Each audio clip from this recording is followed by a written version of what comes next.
Olá, meu nome é Gustavo Silveira, eu trabalho com áudio. Eu fui selecionado pela Secretaria de Cultura do município do Rio de Janeiro e pela Prefeitura do Rio de Janeiro para dar meu depoimento sobre a memória técnica. Então, vamos falar um pouquinho aqui de como que você pode fazer uma gravação em casa da melhor forma possível. A gente precisa entender primeiro o conceito da reverberação. Quando você tem uma fonte sonora, por exemplo, a nossa voz, e você emite um som com essa fonte sonora, o som se propaga no ar e quando ele encontra algum obstáculo, ele tende a bater nesse obstáculo e retornar um pouco dessa onda sonora, retornar um pouco dessa energia que foi dada. Esse retorno é a reverberação. Se você tiver um espaço menor, essa reverberação vai acontecer mais rápido. Se você tiver um espaço maior, ela vai demorar mais, porque a distância que o som percorre é maior. Se você tiver uma superfície muito lisa, esse som vai ser mais refletido. Se você tiver uma superfície menos lisa, esse som tende a ser mais absorvido pela superfície e ter menos reflexão. Então, a gente, quando está em casa, a gente tem que ter algumas artimanhas para poder diminuir ao máximo essa reflexão, porque muita reflexão deixa o som, de certo modo, embolado e fica difícil de você entender. Por exemplo, se você vai visitar um apartamento que está vazio, sem nenhuma mobília, já reparou que é muito difícil você conversar ali dentro e entender o que o outro está falando? Fica muito mais complicado, porque está cheio de reflexão ocorrendo, não tem nada absorvendo aquele som, então toda vez que você fala, as reflexões voltam ao mesmo tempo e fica muito difícil para o ouvido entender o que foi falado direito. Então, algumas das formas que a gente pode utilizar para absorver o som é colocando, por exemplo, muitos móveis naquele ambiente, de preferência móveis com coberturas ou com um material que absorva bem. Por exemplo, uma colcha vai absorver bem, colchão, travesseiros. Se você tiver uma janela, você fecha a janela e ela tiver cortina, a cortina vai ser uma boa de ser fechada também, porque ela vai ajudar a absorver. No chão você pode colocar tapete, carpete. Se você for alérgico, como eu, por exemplo, você pode comprar um carpete desse tipo aqui, ó. Esse aqui é um carpete de borracha. Você pode colocar, é muito fácil de limpar, você consegue tirar e colocar ele facilmente. Você pode encaixar vários da forma que for ficar melhor no chão para você. E ele tem um material muito bom, que não dá alergia, acumula pouca poeira, eu tiro eles rapidamente, varro o chão e já está tudo certo. Ao passo que com o carpete eu não estava me dando tão bem, eu tinha que aspirar ele sempre, mesmo assim ainda ficavam alguns resíduos, né? Então, o primeiro conceito é esse da reverberação. Aí vou já deixar claro para tomar cuidado, que tem gente, por exemplo, que acha que o banheiro, por ser um lugar mais isolado da casa, com menos barulho externo, pode ser um lugar bom de se gravar. E o banheiro é um lugar horrível. Por quê? Porque geralmente o banheiro tem pouca superfície de absorção e muitas vezes ele é feito, por exemplo, de azulejo. O azulejo é um material muito liso. Então você vai falar ali, vai dar uma reflexão e o som vai ficar já muito reverberado. Agora vamos falar sobre as gravações. Tem alguns tipos de gravação. A primeira delas, se você não é músico, não trabalha com música, muito provavelmente você não vai utilizar, mas é a captação em MIDI. O que é isso? Você tem um controlador MIDI, por exemplo, eu tenho aqui o meu teclado, eu plugo ele ali no computador. Para isso, você geralmente precisa de um cabo MIDI, mas no caso do meu teclado, ele liga por USB. E aí você vai colocar lá no seu programa de gravação, não sei qual que você utiliza, pode ser o Pro Tools, pode ser o Reaper, pode ser o Ableton Live, qualquer um que você escolher, você se dê melhor. E aí você vai colocar lá a captação MIDI, vai configurar a captação MIDI. E aí quando você tocar as notas do seu teclado, o computador ele vai receber as notas, ele não vai receber o áudio. Então você vai poder, dentro do computador, escolher o timbre que você quer, um outro timbre, e manipular esse sinal digital que você enviou da forma que você quiser e botar para reproduzir no computador de outro jeito. Então você pode depois dar uma pesquisada mais aprofundada sobre o que é a captação MIDI. E os outros tipos de captação que pode ser feito, por exemplo, uma gravação em linha do instrumento. Como é que você faz uma gravação em linha? Você coloca o instrumento plugado aqui, ó, num cabo P10, esse aqui é o cabo P10, você pluga ele no instrumento, por exemplo, no violão, muitas vezes, e vai plugar ele direto aqui numa placa de áudio, ou na sua mesa de gravação. É da mesma forma que você vai colocar um instrumento para ser amplificado. É o mesmo cabo de amplificação. E aí você pluga lá e esse não tem mistério. Você coloca para gravar no seu programa e foi. Você também pode fazer uma gravação em linha por XLR, dependendo do instrumento. Alguns instrumentos têm essa possibilidade de entrada de cabo XLR, mas o cabo XLR, geralmente, XLR, X seria o terro neutro, né?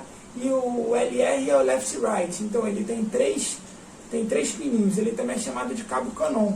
E ele é um cabo que geralmente é usado nos microfones. Então você tem a gravação por captação. E aí como é que você vai fazer isso? Você vai direcionar o microfone para sua fonte sonora e vai captar o que você precisar. E aí para isso você tem alguns tipos de microfone. Os principais tipos de microfone são o condensador.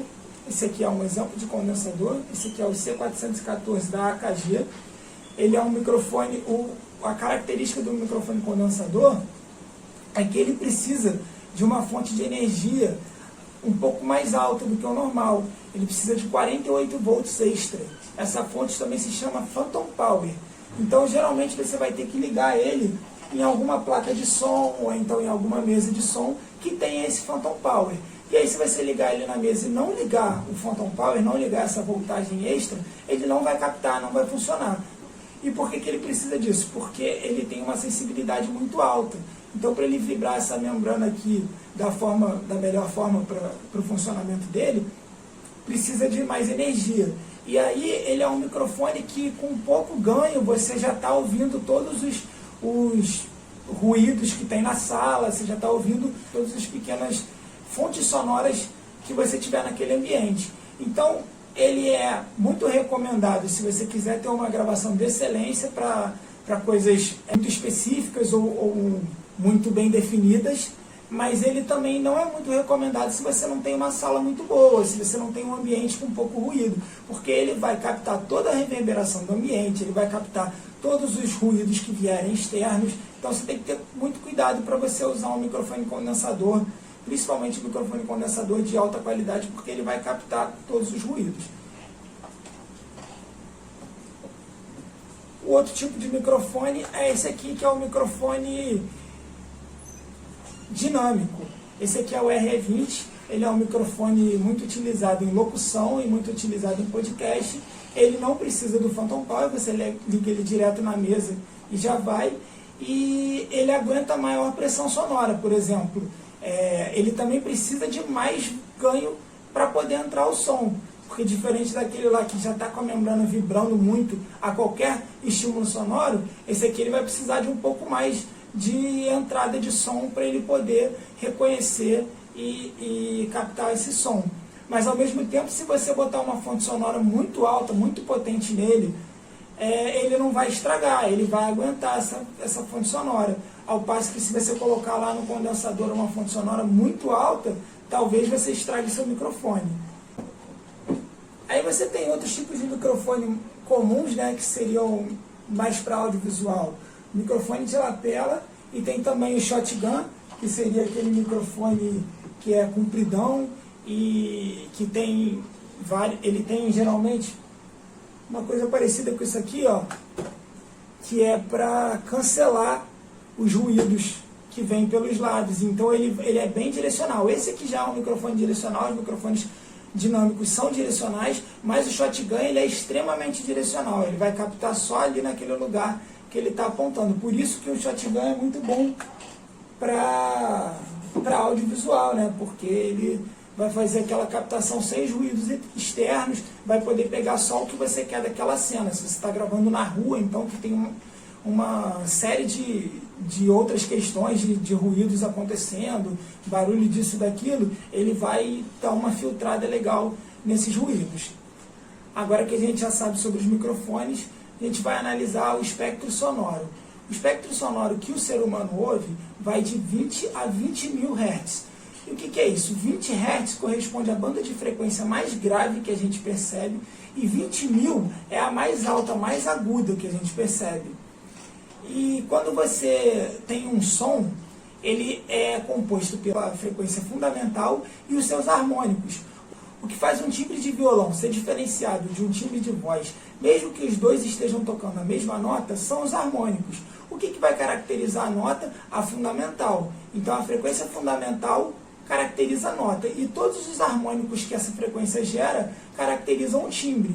E o que são os harmônicos? Eles são a reflexão daquela nota. Para a gente fazer o tratamento dos ruídos, é muito importante a gente limpar tudo aquilo que o microfone está captando, ou que aquele instrumento reproduziu, ou aquela fonte sonora reproduziu, que não faz parte da frequência fundamental e dos harmônicos que a gente quer que se sobressaiam.